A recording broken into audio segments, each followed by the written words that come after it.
اعمال کی اصلاح کرم سے کر دے میرے اللہ، مجھے نیک کرم سے کر دے۔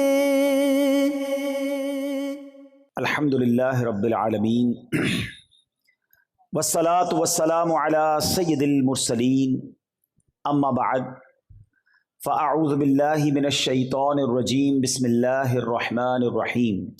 پڑھیے، الصلاۃ والسلام علیک یا رسول اللہ وعلی آلک واصحابک یا حبیب اللہ۔ الصلاۃ والسلام علیک یا نبی اللہ وعلی آلک واصحابک یا نور اللہ۔ درود پاک پڑھنے کے بے شمار فضائل و برکات ہیں۔ مصطفیٰ جان رحمت، شمع بزم ہدایت صلی اللہ تعالی علیہ وسلم کی ذات وہ ہے کہ جس پر درود پڑھتے جائیں تو ایسے ایسے کمالات اور ایسے ایسے انعامات ملتے ہیں کہ پڑھیں تو عقل حیران ہو جاتی ہے۔ ایک بڑا ہی عجیب و غریب اور بڑا ہی ایمان افروز واقعہ آج میں آپ کو سنانے جا رہا ہوں، اور یہ واقعہ سعادت الدارین نامی کتاب میں بھی موجود ہے، اور اس واقعے کو حضرت ابو عبداللہ رصاع رحمۃ اللہ تعالی علیہ نے اپنی کتاب تحفہ میں بھی نقل فرمایا۔ فرماتے ہیں کہ بغداد میں ایک شخص غریب تھا، حاجت مند تھا اور بال بچوں والا تھا۔ ایک دن وہ جب گھر گیا تو رات کے وقت اس نے دیکھا کہ بچے رو رہے ہیں، اور وہ بچے بھوک کی وجہ سے رو رہے ہیں۔ اتنا غریب تھا کہ بچوں کے لیے کھانے کو بھی کچھ نہیں تھا۔ نماز پڑھی، نماز سے فارغ ہوا اور بیوی بچوں کو بلایا اور کہتا بیٹھو، میرے ساتھ بیٹھو اور اللہ کے حبیب علیہ الصلوۃ والسلام پر درود پڑھنا شروع کر دو، اور دیکھو کہ اللہ تعالیٰ درود پاک کی برکت سے کیسے ہمیں غنی کرتا ہے اور اپنے فضل و جود اور احسان سے ہمیں نوازتا ہے۔ وہ بچے، وہ گھر والے اس حالت میں کہ کھانے کو کچھ نہیں، درود پاک پڑھنے لگے۔ وہ شاعر کہتے ہیں نا، دکھوں نے تم کو جو گھیرا ہے تو درود پڑھو، دکھوں نے تم کو جو گھیرا ہے تو درود پڑھو، جو حاضری کی تمنا ہے تو درود پڑھو۔ تو اب وہ درود پڑھنے لگا۔ رات سویا، آنکھیں تو بند ہوئی، قسمت جاگ اٹھی۔ کونین کے والی نبی پاک صلی اللہ علیہ وسلم کا خواب میں دیدار ہوا، اور آقا علیہ الصلوۃ والسلام نے تسلی دی اور فرمایا کہ جب صبح ہو تو اے میرے پیارے امتی، فلاں مجوسی کہتے آتش پرست کو، آگ کی پوجا کرنے والے کو، اس کے پاس جانا، میرا سلام کہنا اور اس کو کہنا جو تیرے حق میں دعا کی گئی ہے وہ قبول ہو گئی ہے، اور جو تجھے رب نے دیا ہے اس میں سے کچھ مال میں سے مجھے بھی عطا کر دے۔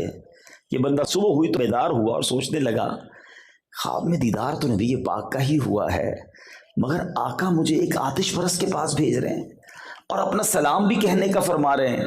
تذبذب ہے، ہیزیٹیشن ہے۔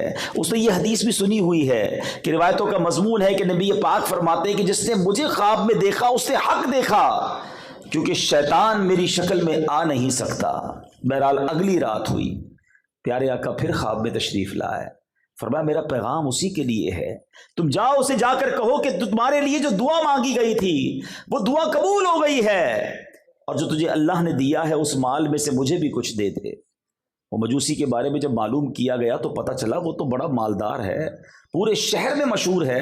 یہ بندہ ڈھونڈتے ڈھونڈتے اس کے گھر پہنچا۔ گھر میں بڑا رش لگا ہوا تھا، کافی سارے بزنس کمیونٹی کے لوگ آئے ہوئے تھے، بڑا تاجر تھا، کاروبار کرتا تھا۔ یہ اس مجوسی کے پاس گیا اور جا کر کہتا ہے کہ میں تم سے کوئی ضروری بات کرنا چاہتا ہوں، مگر اکیلے میں کرنا چاہتا ہوں۔ وہ جو مجوسی تھا، آتش پرست، اس نے نوکروں کو حکم دیا کہ سب باہر چلے جائیں، تخلیہ کر دیا جائے۔ اب اکیلے میں یہ مرد صالح جو ہے اسے کہتا ہے تمہیں ہمارے آقا جناب محمد الرسول اللہ صلی اللہ تعالی علیہ وسلم نے سلام ارشاد فرمایا ہے۔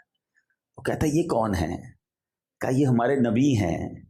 کہا تم جانتے نہیں، میں تو مسلمان نہیں ہوں، میں نے تو اسلام قبول نہیں کیا اور میں ان کو جانتا بھی نہیں، انہوں نے مجھے سلام کیسے فرمایا ہے؟ کہا صرف سلام نہیں فرمایا، یہ بھی فرمایا ہے کہ تمہارے لیے جو ایک دعا مانگی گئی تھی وہ قبول ہو گئی ہے، اور تمہیں جو اللہ نے مال دیا ہے اس میں سے مجھے کچھ دے دو۔ وہ مجوسی کہتا ہے تمہیں معلوم ہے وہ دعا کیا تھی؟ کہتا ہے نہیں مجھے تو نہیں پتا کیا دعا تھی۔ کہ چلو میرے ساتھ، ہاتھ پکڑ کر کمرے میں لے کر گیا اور اسی کے ہاتھ پکڑ کر کہتا ہے پہلے مجھے کلمہ پڑھاؤ، میں کلمہ پڑھ کر مسلمان ہونا چاہتا۔ رائٹ اوے اشہد ان لا الہ الا اللہ واشہد ان محمدا عبدہ ورسولہ، وہ کلمہ پڑھ کے مسلمان ہوا۔ اب اس نے اعلان کیا جتنے لوگ اس کے گھر میں موجود تھے کہ اے لوگوں مجھ سے کاروبار کرنے والوں سن لو، آج میں نے کلمہ پڑھ لیا ہے، میں مسلمان ہو گیا ہوں، تم میں سے جو جو مسلمان ہوتا جائے گا اس کا تو مجھ سے کاروبار رہے گا، جو مسلمان نہیں ہونا چاہتا آج سے میرا تمہارا کاروبار بند۔ سارے لوگ جو اس کے چاہنے والے تھے اس کے پیسوں سے کاروبار کرتے تھے، اکثریت نے کلمہ پڑھ لیا، مسلمان ہو گئے۔ کچھ لوگ ایمان نہ لائے، اپنا مال واپس لوٹا کر وہ چلے گئے۔ اب اس نے اپنے بچوں کو بلایا، پہلے اپنے بیٹے کو بلایا، کہا دیکھ بیٹا میں مسلمان ہو گیا ہوں، اگر تو مسلمان ہوگا تو میرا بیٹا، ورنہ آج سے میرا تیرا کوئی تعلق نہیں۔ بیٹا کہتا ہے بابا جان جب آپ اس راہ پر آ گئے میں بھی کلمہ پڑھ کے مسلمان ہوتا ہوں۔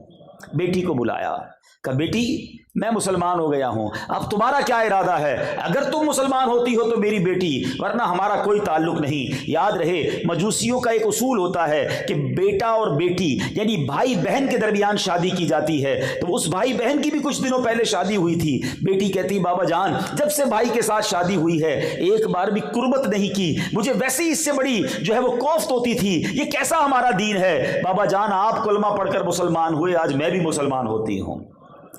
اچھا وہ جو بندہ پیغام لے کر گیا وہ حیران، کہتا ہے پہلے میری تو سنو، مجھے تو بتاؤ یہ ماجرا کیا ہے، وہ کون سی دعا تھی، وہ کون سی بات تھی کہ میں تو صرف آ کر پیغام لایا ہوں اور تم سارے دھڑا دھڑ مسلمان ہوتے چلے جا رہے ہو، پہلے مجھے بات تو بتاؤ۔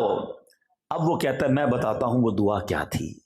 ماجرا یہ ہے کہ میں نے کچھ دنوں پہلے اپنی بیٹے اور بیٹی کی شادی کی، ہمارے یہاں بیٹے بیٹی کی شادی ہوتی ہے، مجوسی کہتا ہے آدھے شہر کو دعوت تھی، بڑی عالی شان میں نے دعوت کی، خوب کھانے کھلائے۔ جب تھک ہار کر میں اپنے گھر کی چھت پر جا کر لیٹا تو میرے گھر کے بالکل برابر میں امام حسین مسلمانوں کے جو امام ہیں ان کی آل کا ایک خاندان رہتا ہے، سید زادہ۔ یہ مجھے پتا تھا کہ یہ نبی پاک جو مسلمانوں کے نبی ہیں ان کی آل کے لوگ ہیں۔ تو مجھے ان کے گھر سے ایک بچی کی آواز آئی کہ امی جان یہ ہمارا پڑوسی بھی کیسا ہے، اس نے پورے شہر کو کھانا کھلایا، دعوت میں بلایا، ہمیں نہیں بلایا۔ اس کو یہ احساس نہیں ہوا کہ ہم اس کے پڑوس میں ہیں اور ہم بھوکے ہیں۔ کہتا ہے جب میں نے سنا تو میں بے قرار ہو گیا کہ میرے گھر کے برابر میں میرے پڑوسی بھوکے ہیں اور وہ مسلمانوں کے نبی کی اولاد سے ہیں، ٹھیک ہے میں مسلمان نہیں۔ فوراً اس نے کیا کیا، کھانا پیک کروایا، اپنے گھر والوں سے پوچھا کہ برابر میں بچیاں کتنی ہیں؟ کہا کہ ان کے گھر میں 3 شہزادیاں ہیں، 3 آل رسول بچیاں ہیں۔ 3 بچیوں کے لیے جوڑے نکالے، کپڑا نکالا، کھانا نکالا اور اپنی نوکرانی کے ذریعے بھجوا دیا، پھر چھت پر چلا گیا۔ تو اب ان بچیوں کی خوشی کی آواز آ رہی ہے، وہ بچیاں کہتی ہیں امی جان ہم ان کا کھانا کیسے کھا لیں، یہ تو مجوسی ہے، ہمارا مسلمان تو پڑوسی نہیں ہے۔ تو کہا ایسا کرتے ہیں کہ کھانا کھانے سے پہلے اس کے تحفے کو قبول کرنے سے پہلے ہم اللہ کی بارگاہ میں دعا کرتے ہیں۔ پہلے تو یہ دعا کرتے ہیں کہ اللہ ہمارے مجوسی پڑوسی کو ایمان نصیب کر دے۔ اے اللہ ہم اپنے نانا جان کی بارگاہ میں سفارش کرتے ہیں کہ یا رسول اللہ ہمارے پڑوسی نے ہماری مدد کی ہے، قیامت کے دن آپ بھی اس کی شفاعت کیجئے گا۔ وہ مجوسی کہتا ہے اس دن سے وہ دعا میرے کانوں میں گونج رہی تھی، اور آج تم یہ پیغام لے کر آئے ہو کہ نبی پاک نے مجھے سلام بھیجا ہے اور انہوں نے فرمایا ہے کہ میری دعا قبول ہو گئی ہے، اس لیے میں فوراً مسلمان ہو گیا۔ آج مسلمان ہو گیا ہوں اور مجھے امید ہے ان بچیوں کی دعاؤں کے صدقے قیامت کے دن نانا جان کی شفاعت بھی مجھے نصیب ہو جائے گی۔ اے میرے میٹھے اسلامی بھائیوں، اس واقعے کو جو بزرگوں نے کتابوں میں نقل کیا اس سے اتنی ساری باتیں سیکھنے کو مل رہی ہیں۔ فرسٹ آف آل سب سے پہلے یہ سیکھنے کو ملتا ہے کہ مشکل ہے، پریشانی ہے، دکھ ہے، شکوہ نہیں کرتے تھے اللہ والے، کمپلین نہیں کرتے تھے، زباں پر شکوے رنجو علم لایا نہیں کرتے، زباں پر شکوے رنجو علم لایا نہیں کرتے، نبی کے نام لیوا غم سے گھبرایا نہیں کرتے۔ تو وہ حالانکہ نیک تھے مگر اللہ کی بارگاہ میں کمپلین نہیں تھی۔ حل کیا نکالا کہ چلو مل کر درود پڑھتے ہیں، اور یہ حل حدیثوں میں موجود ہے۔ نبی پاک صلی اللہ تعالی علیہ وسلم کا فرمان ہے تم میں سے کوئی مسلمان کسی پریشانی میں اور مصیبت میں ہو، خلاصہ حدیث ہے، تو اسے چاہیے کہ کثرت سے درود پڑھے کہ درود پریشانیوں اور مصیبتوں کو لے جاتا ہے۔ اور کیسی مصیبت ٹلی، کیسا معاملہ حل ہوا۔ اچھا آخر میں مجوسی اس شخص کو پتہ کیا کہتا ہے؟ کہتا تم نبی پاک کا پیغام لائے ہو، میں نے آدھی دولت اپنے بچوں کے نام کر دی تھی، آدھی اپنے پاس رکھی تھی، اب بچوں میں تو اسلام نے جدائی کر دی، اب یہ میاں بیوی نہیں رہ سکتے، اب سنو یہ آدھی دولت میں تمہیں دیتا ہوں، یہ اپنے لیے لے جاؤ، اللہ کی راہ میں لے جاؤ۔ غریب کھانے کو نہیں تھا، کروڑوں روپے اس زمانے کی گویا انہیں مل گئے، درود پاک پر بھروسہ تھا۔ ہمارا ایک اور پرابلم بھی ہے، ہم درود پڑھیں، وظیفہ کریں، دعا کریں، بھروسہ پھر بھی نہیں ہوتا۔ یاد رکھیے گا، جس کو یقین نہیں نا اس کا وظیفہ کام نہیں کرتا۔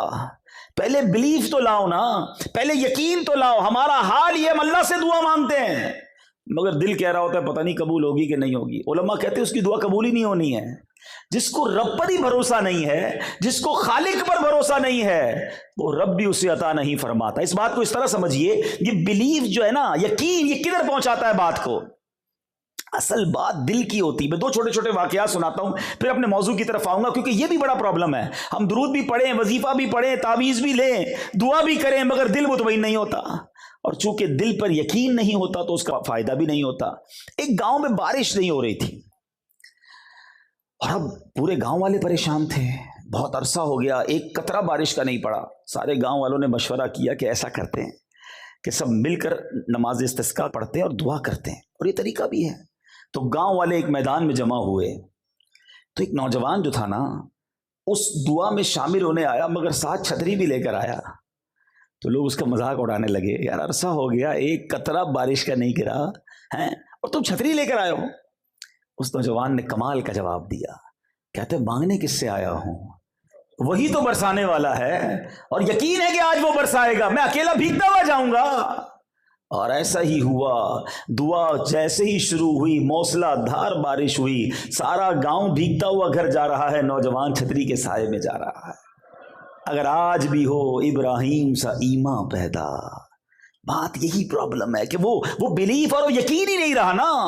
اگر آج بھی ہو ابراہیم سا ایمان پیدا، آگ کر سکتی ہے انداز گلستان پیدا، آج بھی آگ گلزار بن سکتی ہے اگر وہ ایمان کی وہ رمق ہمارے دلوں میں آ جائے۔ اسی طرح یقین ہونا، ایک بوڑھی عورت تھی، کسی گاؤں میں رہتی تھی، رات کے اندھیرے میں ڈاکوؤں کا ایک قافلہ نکلا، بھوک لگی ان کو، انہوں نے بوڑھی کا دروازہ کھٹکھٹایا، کہا میں اماں جان کھانا کے لیے کچھ چاہیے۔ بوڑھی خاتون تھی، نظر بھی کم آتا تھا، کہا یہ تو لگتے بڑے نیک لوگ آ گئے ہیں، لگتا ہے اللہ والے میرے گھر میں آ، کہا آئیے آئیے آئیے۔ گھر میں جو ہے وہ سب کو کھانا بھی کھلایا۔ بوڑھی خاتون ڈاکوؤں کے سردار کو کہتی ہے میرا ایک بچہ ہے، کافی دنوں سے بیمار ہے، آپ ذرا پانی پر دم کر دیں تو میں اپنے بچے کو پلا دوں۔ اب وہ ڈاکوؤں کا سردار کیا کہتا کہ میں تو جناب کوئی عالم نہیں، میں نیک آدمی نہیں، میں تو ڈاکو ہوں، کچھ بھی نہیں کہا اس نے دم کر دیا، وہ دم کر کے چلا گیا۔ مگر اس بوڑھی خاتون کا اللہ والوں پر یقین ایسا تھا۔ بیسیکلی جو تبرک کی ویلیو ہے نا، لوگ کہتے ہیں یہ تبرک اصلی ہے کہ نہیں ہے، ہمیں کیا پتا جناب یہ تبرک اصلی ہے کہ نہیں۔ ارے تبرک اصلی ہے کہ نہیں، اس جھوٹ بولنے والے پر اس کا وبال ہے۔ تم جس عقیدت سے اس تبرک کے ساتھ برکت لے رہے ہو، اللہ وہ تمہیں برکت عطا فرما دے گا۔ اور ایسا ہی ہوا، وہ جو ڈاکو کا دم کیا ہوا پانی تھا، اس بوڑھی خاتون نے اپنے بیمار بچے کو پلایا، اللہ نے اس کے اخلاص کی برکت سے بچے کو شفا عطا فرما دی۔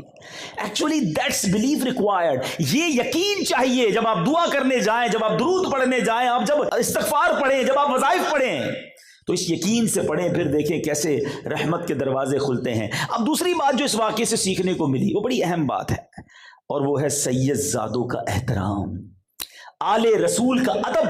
اللہ اکبر۔ سید اعلیٰ حضرت کیا لکھتے ہیں؟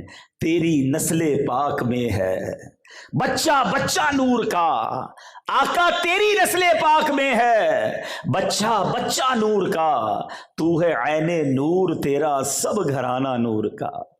نبی پاک کی آل کا ادب یہ ہر عاشق رسول پر ضروری ہے۔ سید صاحبان کا جتنا ادب کریں گے، اللہ اکبر، ایسے ایسے فضائل ہیں۔ میں آپ کو دو حدیثیں سناتا ہوں، ایمان تازہ ہو جائے گا۔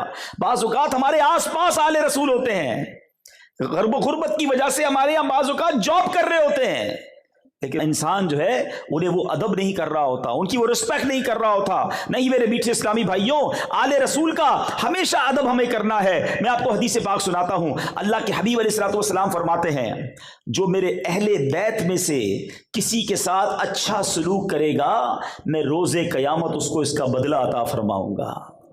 آئے ہائے، آقا جب عطا فرمائیں گے، جب میرے کریم سے اگر قطرہ کسی نے مانگا، ان کی عطا کیسی ہے سوچو، میرے کریم سے اگر قطرہ کسی نے مانگا دریا بہا دیے ہیں، در بے بہا دیے ہیں۔ سنو ایک اور جگہ نبی پاک کیا فرماتے ہیں صلی اللہ تعالی علیہ وسلم، آقا فرماتے ہیں جو شخص اولاد عبد المطلب میں سے یعنی سید زادوں میں سے کسی ایک کے ساتھ بھی دنیا میں نیکی کرے گا اس کا بدلہ دینا مجھ پر لازم ہے جب وہ روز قیامت مجھ سے ملے گا۔ تو ہمیں سید صاحبان کا، آل رسول کا، عشق رسول کی وجہ سے ادب کرنا چاہیے کہ نبی پاک کا خون ہے۔ ٹھیک ہے بعض اوقات سید صاحبان کے کچھ معاملات آتے ہیں ہمارے سامنے، مگر ہمیں یہ دیکھنا ہے جتنا ہو سکے ان کا ادب کریں، ان کے ساتھ اچھا برتاؤ کریں۔ بریلی کے تاجدار امام عشق و محبت اعلیٰ حضرت کا معمول کیا تھا کہ آپ کیا کرتے تھے کہ آپ کے پاس جب کوئی سید صاحب آتے تھے تو آپ انہیں لوگوں کو ایک ایک تقسیم کرتے تھے، اور جب کوئی سید صاحب آتا تو اسے ڈبل دیا کرتے تھے۔ اور آج عاشق اعلیٰ حضرت امیر اہل سنت جو بانی دعوت اسلامی ہیں، ہم نے اپنے پیر و مرشد کا بھی یہ معمول دیکھا کہ جب کوئی چیز بانٹ رہے ہوتے ہیں اور جیسے ہی پتہ چلتا ہے کہ فلاں سید ہے اسے 2 عطا فرماتے ہیں۔ تو سبحان اللہ، ہمیں سید صاحبان کے ساتھ بہترین برتاؤ کرنا چاہیے۔ ایک طرف تو ہم کہتے ہیں کھاتے ہیں تیرے در کا، پیتے ہیں تیرے در کا، پانی ہے تیرا پانی، دانا ہے تیرا دانا۔ ارے جس آقا کا صدقہ کھا رہے ہیں اس کی آل کی اگر تھوڑی خدمت کر لیں گے تو انشاءاللہ نبی پاک ہم سے راضی ہو جائیں گے۔ سبحان اللہ، ایثار کے واقعات پڑھے نا صحابہ کرام علیہ رضوان کے، وہ آپ نے واقعہ سنا ہوگا کہ ایک صحابی رسول کے گھر پر سری بھجوائی گئی۔ عرب کے لوگ جو ہے نا سری بڑا پسند کرتے ہیں، بکرے کا سر جس کو کہتے ہیں۔ تو ایک صحابی رسول کے گھر پر سری بھجوائی، ان کو ضرورت بھی تھی، مگر سوچا کہ میرے پڑوس میں بھی ایک بھائی رہتے ہیں، انہیں بھی ضرورت ہے، ان کو بھجوا دی۔ اور انہوں نے سوچا میرے پڑوس میں ایک بھائی کو ضرورت ہے، ان کو بھجوا دی۔ کتابوں میں لکھا 7 گھروں سے گھوم کر وہ سری پہلے گھر میں واپس آ گئی۔ ایچ اینڈ ایوری بڈی، اس زمانے کے لوگ چاہتے تھے دوسرے کا بھلا ہو جائے، اور آج کے لوگوں کا حال یہ ہے کہ بھائی ہمارا کام سیدھا ہو، اگلے کا بیڑا غرق ہوتا ہو تو ہو جائے۔ یہ اسلام نہیں ہے۔ اسلام ایثار کا درس دیتا ہے، دوسروں کی بھلائی کا درس دیتا ہے۔ بڑا پیارا جملہ بچپن سے ہم بزرگوں سے سنتے ہیں، سب کا بھلا سب کی خیر، سب کے بھلے میں اپنی خیر۔ جو دوسروں کا بھلا سوچتا ہے نا اللہ کریم اس کا بھی بھلا فرما دیتا ہے۔ اور پھر سبحان اللہ جو آل رسول کا بھلا سوچے، جو آل رسول کی خدمت کرے، سبحان اللہ ہمیشہ یاد رکھیں اگر چاہے وہ غریب ہوں، ملازم ہوں، ان کا ادب اس نیت سے کرو کہ میرے آقا کی آل ہے۔ ارے آپ سے میں سمپلی ایک سوال پوچھتا ہوں، کوئی آپ کے بچے سے پیار کرے، آپ کے خاندان کے لوگوں کی کوئی خدمت کرے، آپ کو کتنا اچھا لگتا ہے کہ یار دوست تو میرا ہے مگر میرے بچوں کا بھی خیال رکھتا ہے۔ ارے جو نبی پاک کی آل کا خیال رکھے گا آقا اسے کتنا نوازیں گے۔ تو اس نیت کے ساتھ ہمیں آل رسول کی خدمت کرنی ہے۔ اور سبحان اللہ کرما والی سرکار سید سادات کی ایک عظیم بارگاہ کے قریب بیٹھے ہیں، اللہ ان کا فیضان ہمیں عطا فرمائے۔ میں اس سے پہلے کہ ان کے بارے میں کچھ بتاؤں، میں پہلے اپنے ان سے جو یوں سمجھیے کہ ایک روحانی کنیکشن یا ایک محبت کا رشتہ ہے وہ میں بتانا چاہوں گا۔ میں نے آج کافی ان کے بارے میں پڑھا، معلومات لی۔ جب میں آج سے 20-25 سال پرانی بات کرتا ہوں، جب دعوت اسلامی کی اتنی ذمہ داریاں بھی نہیں تھیں تو ہمارا ہر سال کا ایک معمول تھا کہ ہم بابا فرید کے مزار پر عرس میں آتے تھے وہ بہشتی دروازے سے گزرنے کے لیے۔ تو 2 یا 3 یا میرا خیال ہے 4 بار ایسا ضرور ہوا کہ جب ہم بہشتی دروازے سے گزرتے تھے تو رات کے 3 بج جاتے تھے، 4 بج جاتے تھے۔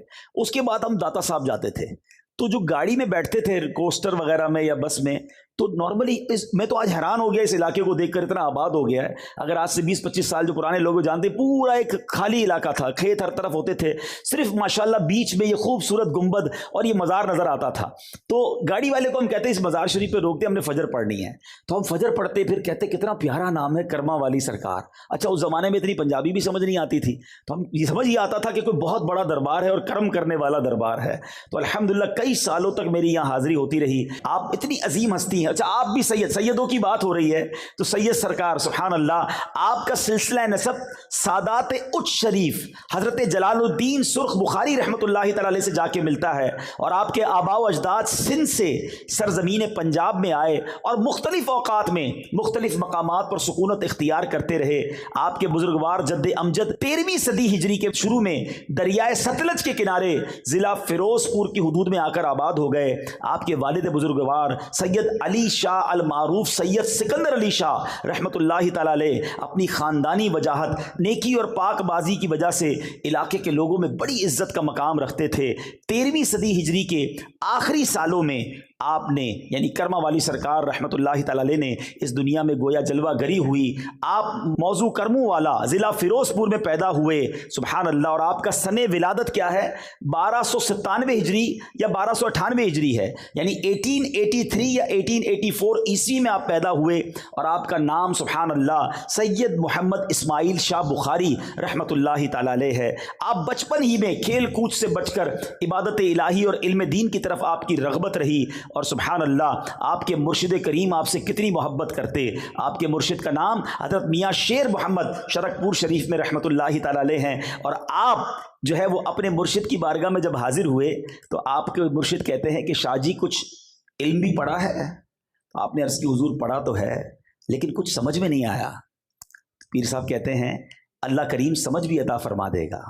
اس پہلی ملاقات میں حضرت میاں صاحب نے نسبت نقشبندیہ آپ کو عطا فرمائی. پھر میاں صاحب نے فرمایا یہ فضل الہی ہے جسے چاہے عطا کرے. اللہ اکبر. پھر اس کے بعد حال یہ ہو گیا کہ جب کوئی آپ کے مرشد پاک کے پاس جاتا نا مرید بننے کے لیے تو آپ فرماتے کہ اتنا دور سے آنے کی کیا ضرورت ہے, وہاں کرما والے موجود ہیں انہی کے پاس چلے جایا کرو. یعنی پیر کا اپنے مرید پر اعتماد دیکھو. اللہ اکبر. اتنی عظیم ہستی آج یہاں ہم ان کے قدموں میں موجود ہیں. اللہ پاک ان کا ہمیں فیضان نصیب فرمائے. تو بہرحال اللہ والوں کی شان بھی نرالی ہوتی ہے. وہ شاعر کہتے ہیں نا چاہیں تو اشاروں سے اپنے کایا ہی پلٹ دیں دنیا کی. چاہیں تو اشاروں سے اپنے کایا ہی پلٹ دیں دنیا کی. یہ شان ہے ان کے غلاموں کی, سرکار کا عالم کیا ہوگا. اللہ والوں کی شان. اور حضرت کرما والی سرکار کے بارے میں آتا ہے, ہم نے جو پڑھا سنا آج سے واقعات دوپہر سے میں سن رہا ہوں ان کے بارے میں سبحان اللہ, جتنا سنتے جا رہے ہیں اتنی محبت بڑھتی جا رہی ہے کہ آپ سنتوں کا بڑا درس دیا کرتے. آپ کے پاس کوئی آتا تھا اور مرید ہوتا تو آپ فرماتے عقل اور شکل دونوں سنتوں والی بنا لو. سبحان اللہ. دیکھیں یہ ہے اللہ والوں کا طریقہ کہ وہ فرماتے عقل بھی سنت والی ہو, شکل بھی سنت والی ہو. اللہ کرے کہ ہمارا چہرہ بھی, ہمارا سوچنا بھی, ہمارا چلنا پھرنا اٹھنا بیٹھنا سب نبی پاک کی سنت کے مطابق ہو جائے. تو بہرحال میرے میٹھے اسلامی بھائیوں, سید سادات کی خدمت کرنی ہے. اور ان تمام باتوں میں اصل بات پتہ کیا ہے؟ با ادب با نصیب, بے ادب بد نصیب. جو بے ادب ہوتا ہے نا وہ ہمیشہ برباد ہوتا ہے. اور حدیث پاک بھی ہے, اور یہ حدیث پاک ڈرنے کے لیے کافی ہے. نبی پاک علیہ الصلوۃ والسلام فرماتے ہیں جس کا مضمون ہے جو اپنے چھوٹوں پر شفقت نہ کرے اور اپنے بڑوں کا ادب نہ کرے وہ ہم میں سے نہیں. اب جب نبی پاک جس کے بارے میں یہ فرما دے رہے وہ ہم میں سے نہیں, پھر بچا کیا؟ آقا کے سوا کون ہے ہمارا؟ تو یہ ادب کتنا ضروری ہے اسلام میں کہ ہمیں اپنے بچوں پر شفقت کرنی ہے اور اپنے بڑوں کا ادب کرنا ہے. اب یہاں ایک اور پرابلم پتہ کیا ہو جاتا ہے؟ نوجوان بیٹھے ہیں, جب جوانی میں پیسہ آ جائے, جوانی میں شہرت مل جائے تو بندہ اب اپنے بزرگوں کو اگنور کرنے لگ جاتا ہے. اس کو سفید داڑھی والے سفید بالوں والوں کا ادب سمجھ نہیں آتا. وہ کہتے ہیں تو غریب آدمی میرا ملازم ہے. نہیں میرے میٹھے اسلامی بھائی, چاہے غریب ہے, چاہے آپ کا ملازم ہے, چاہے کسان ہی کیوں نہ ہو, چاہے ٹھیلا لگانے والا ہو, اگر اس کے سفید بال ہو گئے تو اس کو والد کی طرح سمجھو. ان کو ادب اسی طرح آپ نے دینا ہے, کیونکہ ادب کرو گے تو اللہ اور ترقی دے گا, اللہ تمہاری عزتوں میں اور اضافہ فرمائے گا.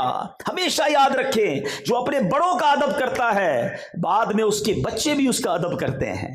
یہاں میں آپ کو ایک فارمولہ بتاتا ہوں. جب آپ کسی والد کو دیکھیں نا کہ اس کے بچے اس کا ہاتھ چوم رہے ہیں, اس کا ادب کر رہے ہیں, آپ کبھی اس والد کو روک کے پوچھ لیجئے گا لگتا ہے آپ نے بھی اپنے بڑوں کا بڑا ادب کیا. وہ آپ کو بتائے گا کہ ہاں میں بھی اپنے والدین کے ہاتھ چومتا تھا, میں بھی اپنے بزرگوں کا ادب کرتا تھا. یہ مکافات عمل ہے. جو اپنے بزرگوں کو تکلیف پہنچاتا ہے وہ اپنی زندگی میں اپنی اولاد کے اندر یہ دکھ دیکھتا ہے.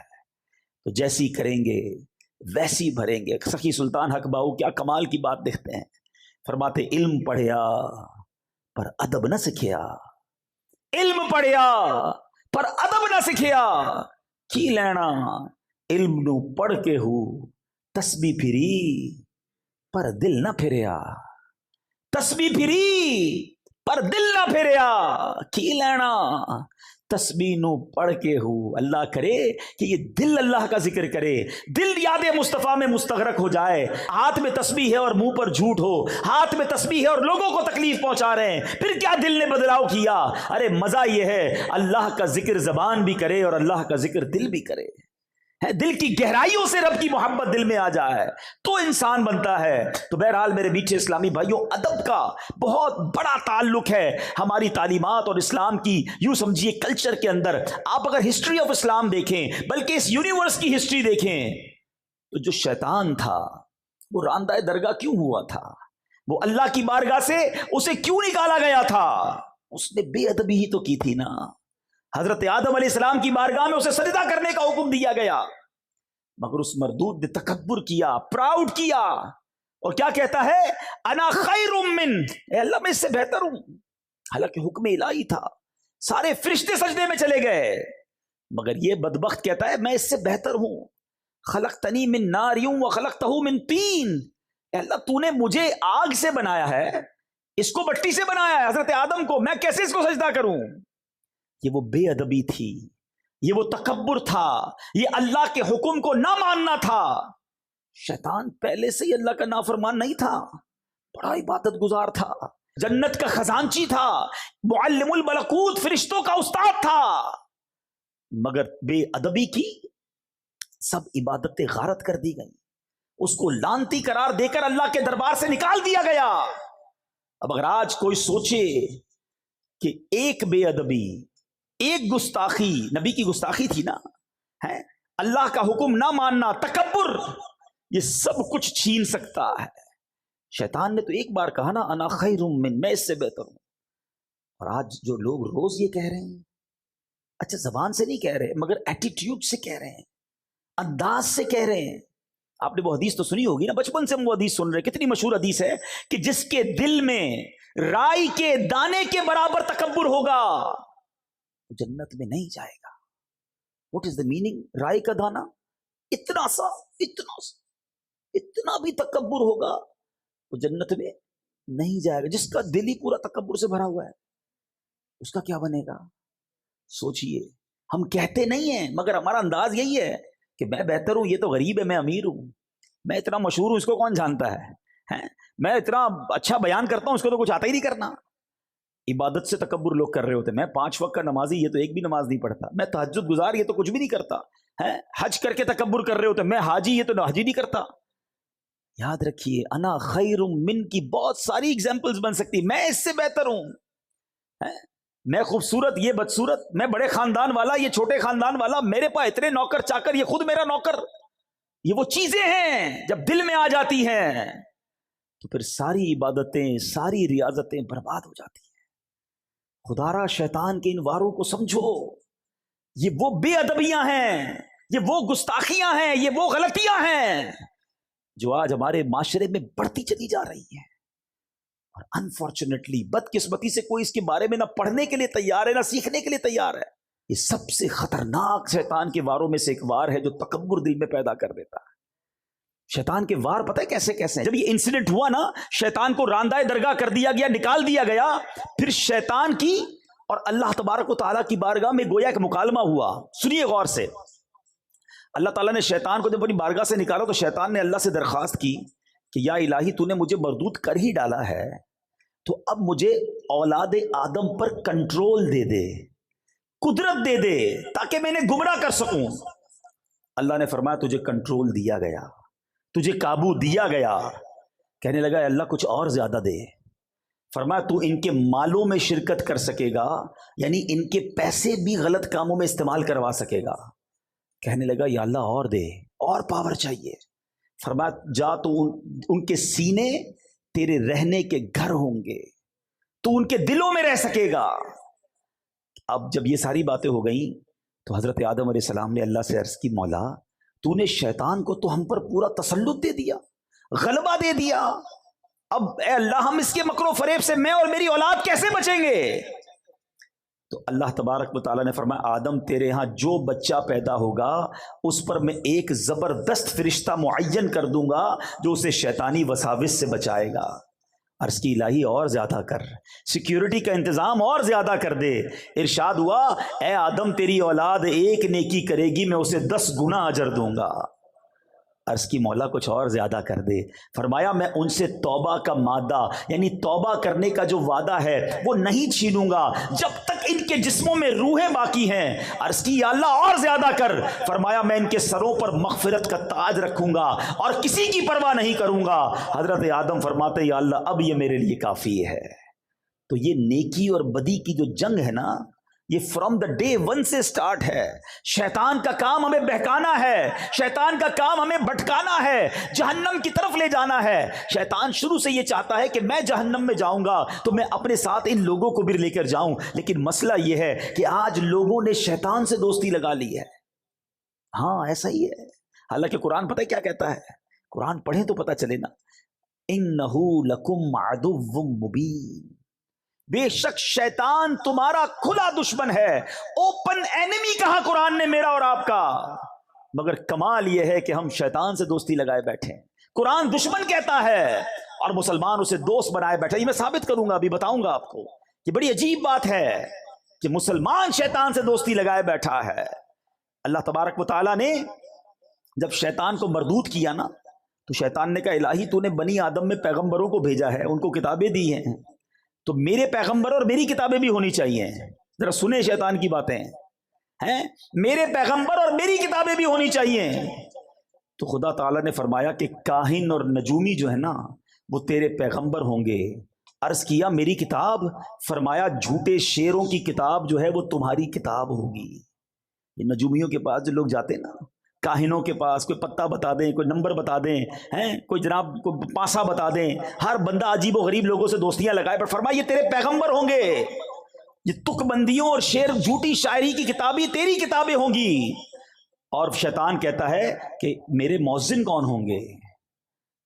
اللہ اکبر۔ عرض کیا میرے مؤذن؟ فرمایا راگ اور گانا تیرے مؤذن ہوں گے۔ عرض کرتا ہے میری مسجد کیا ہوگی؟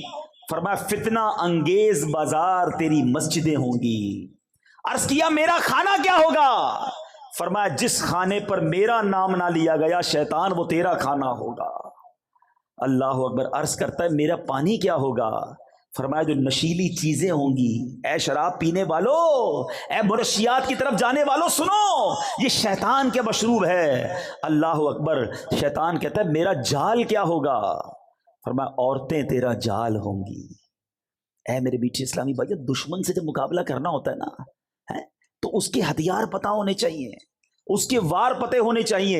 ایئر فورس کا مقابلہ ایئر فورس کرتی ہے، نیوی کا مقابلہ نیوی کرتی ہے، آرمی کا مقابلہ آرمی کرتی ہے۔ جیسا میزائل اس کے مقابلے میں ویسا بناتے ہیں یا اس سے مضبوط بناتے ہیں۔ ہمارا حال یہ ہے کہ اللہ قرآن میں فرما رہا ہے اِنَّهُ لَكُمْ عَدُوٌّ مُبِينٌ، شیطان تمہارا کھلا دشمن ہے، نہ اس کے وار پتہ ہے نہ اس کے ہتھیار پتہ ہے۔ میں آپ سے پوچھتا ہوں، ہمارا سب سے پکا دوست جو ہوتا ہے اس کی ہم روز مانتے ہیں نا، ہر بات مانتے ہیں، کہتے ہیں یار حکم کرو یار، آپ کے لیے جان حاضر۔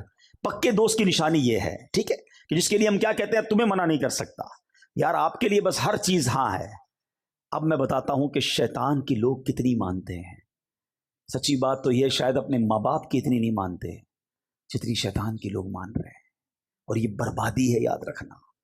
صبح ہوتی ہے، فجر کا وقت ہوتا ہے، مؤذن کہتا ہے حی علی الصلاۃ حی علی الفلاح، شیطان کہتا ہے سو جا، اگلے جمعے سے پڑھیں گے فجر، کروٹ بدل کر بلینکٹ اوڑھ لیا۔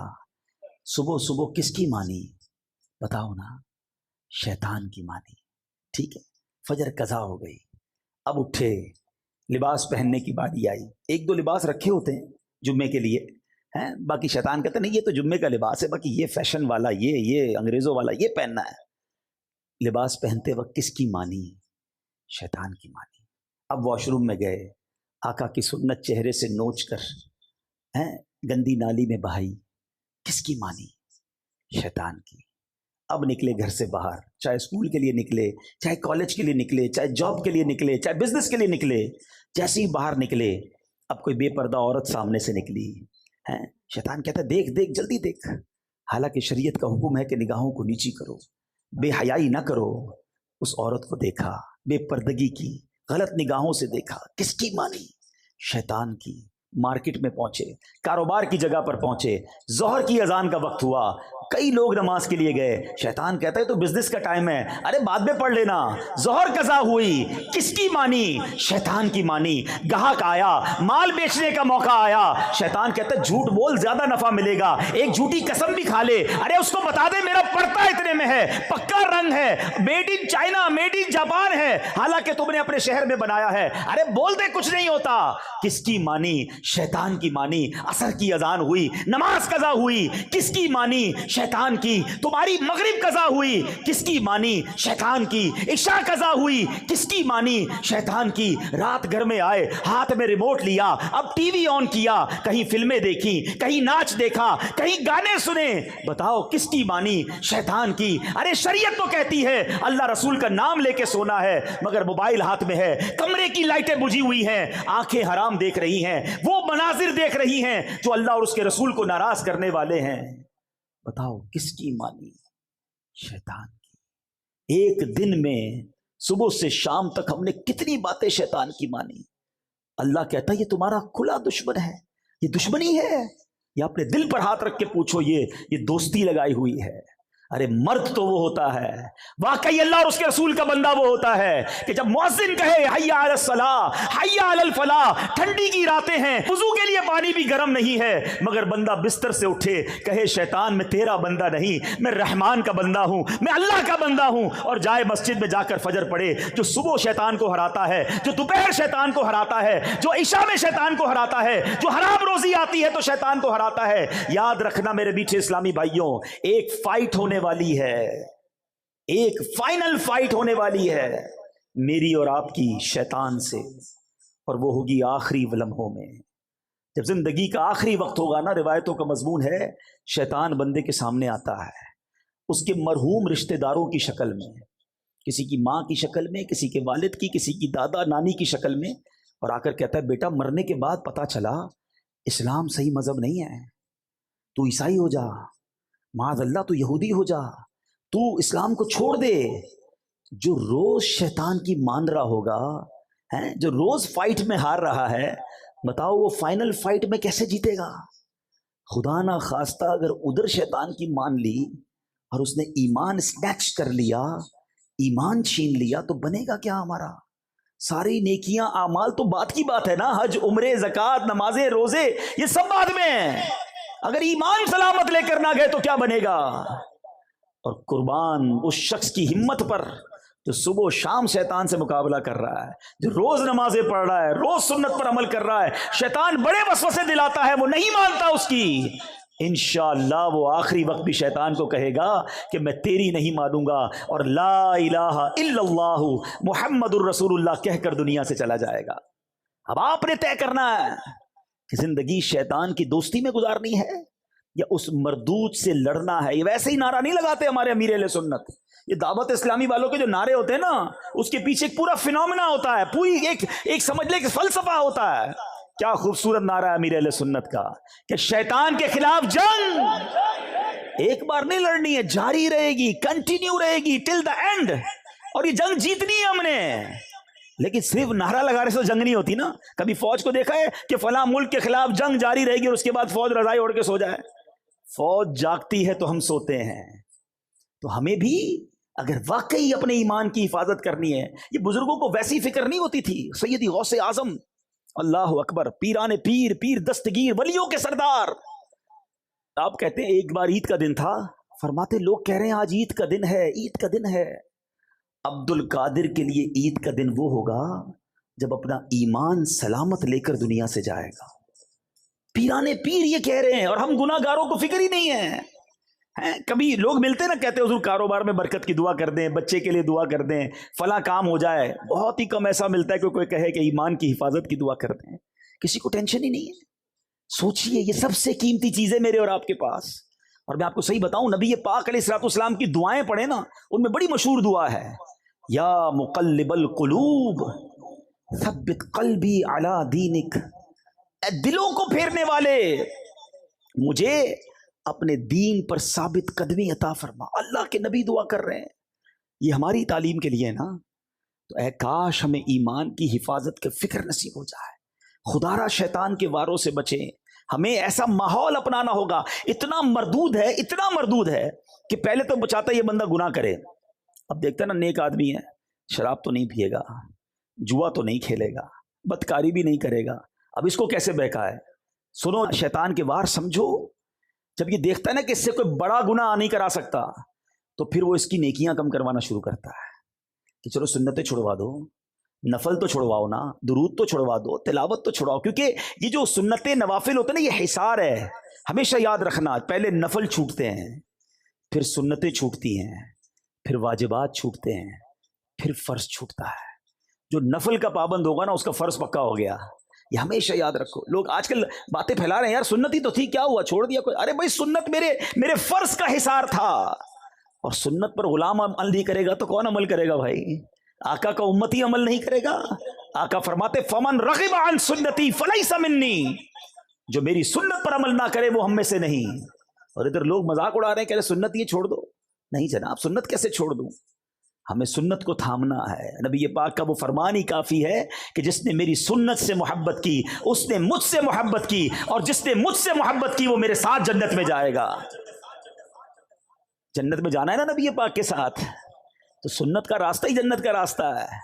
تو سنت پر عمل کیجیے۔ اللہ سلامت رکھے دعوت اسلامی کے مدنی ماحول کو، جو پکڑ کر ہمیں سنتوں پر عمل کراتے ہیں۔ شیطان کیسے نیکیاں کم کرواتا ہے، کتنا مردود ہے، اس کے وار سمجھو۔ حضرت امیر معاویہ رضی اللہ تعالیٰ عنہ، صحابی رسول، کاتب وحی، کیا کمال کا مرتبہ ہے، اور کتنا خوف خدا تھا آپ کا۔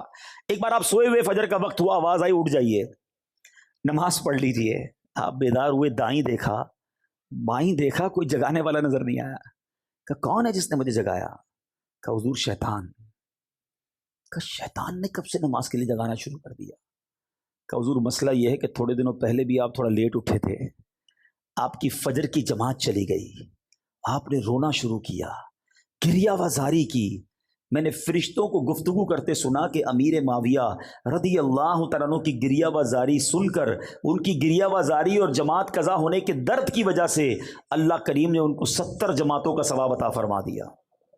میں نے سوچا آج ٹائم پہ اٹھا دوں، آپ ایک ہی پڑھ لیں، اگر آپ کی وہ چلی گئی تو پھر آپ نے رونا ہے، اور آپ کو 70 کا ثواب مل جانا ہے۔ اس واقعے سے سیکھنے کو کیا ملا؟ کہ یہ مردود چاہتا یہ ہے کہ ہماری نیکیاں برباد ہو۔ ایسے وار ہیں اس بدبخت کے، اور ہم سمجھتے ہی نہیں ہیں، اس کی باتوں میں آ جاتے ہیں۔ اب اتنے سارے کاروباری لوگ بیٹھے ہیں، صدقہ کرتے ہیں، بہت اچھی بات۔ شیطان کیسے برداشت کرے گا کہ آپ صدقہ دیں اور جنت میں چلے جائیں؟ اب وہ صدقہ ہو گیا نا، اب وہ چاہتے ہیں اس کو برباد کروا دوں، پیسے بھی گئے اور اعمال بھی چلے جائیں۔ وہ کیسے ہوگا؟ اب شیطان ریاکاری لے کر آئے گا، دکھلاوے کی بیماری لائے گا۔ پہلے تو کہتے تھے نا نیکی کر دریا میں ڈال، اب تو نیکی کر فیس بک پہ ڈال۔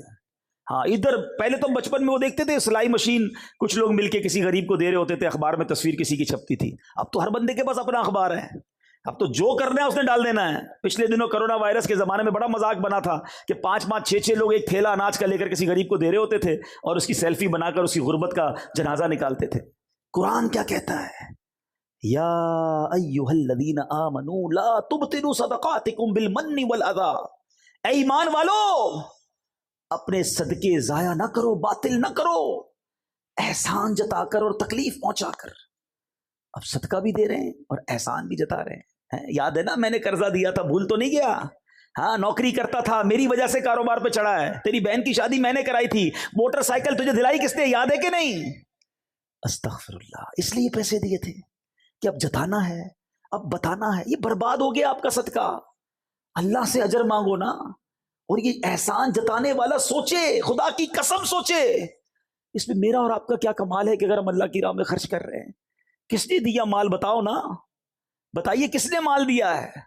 اللہ نے دیا ہے۔ میں بھی تو غریب ہو سکتا تھا، میرے بچے بھی تو بھوکے ہو سکتے تھے.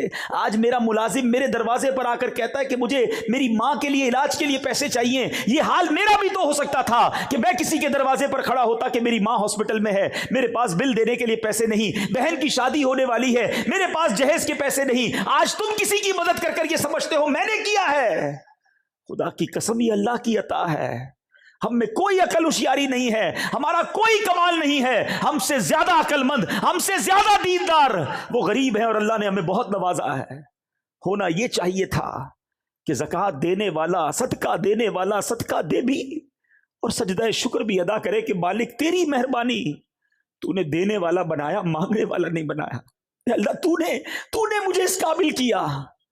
مگر ادھر لوگ جوتے کھسواتے ہیں, چندہ لینے والے کے جوتے گھسواتے ہیں, مدد لینے والے کو ڈانٹ کے پیسے دیتے ہیں. کدھر جاؤ گے یہ صدقہ, یہ پیسہ لے کر؟ یہ وہ شیطان کے وار ہے جو سمجھو جو نیکی کیسے برباد کرواتا ہے. ارے ہمارے اسلاف کیسے اپنی نیکیوں کو سیکیور کرتے تھے. حضرت عائشہ صدیقہ اور حضرت ام سلمہ رضی اللہ تعالی عنہا امہات المومنین ہیں. آپ کے بارے میں آتا ہے کہ آپ نے ایک بار اپنے غلام کو پیسے دیے کہ جا کر اس کو صدقہ کر کے آؤ. لیکن دیکھو جس کو صدقہ دینا نا, اس سے ہمارے لیے دعا نہ کروانا, اور اگر وہ دعا کر دے تو نوٹ کر کے آنا. غلام جاتا صدقہ دیتا اور آ کر بتاتا کہ یا ام المومنین اس بندے نے, اس غریب نے آپ کے لیے یہ دعائیں کی ہیں.